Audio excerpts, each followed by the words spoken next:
Abu Hurayra radhiyallohu anhudan rivoyat qilindiki, bir Arabiy Payg'ambarimiz sallallohu alayhi vasallamning yiniga kelib, "Men uni qilish orqali jannatga kira oladigan amaldan birini aytib bersilar" dedi.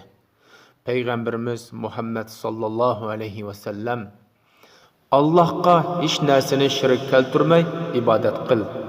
Farz namozni o'qi. Farz zakatni ber. Ramazon ro'zasini tutqin dedi. U odam jinim ilikida bo'lgan zot Alloh bilan qasamki, buningdan oshirib o'tmayman dedi. U odam orqaga burilib ketgandan keyin payg'ambar alayhissalom agar birovni jannat ahlidan biraylarga qarash xushal qilsa, mushu odamga qarasin dedi. Buxoriy va Muslim to'plagan.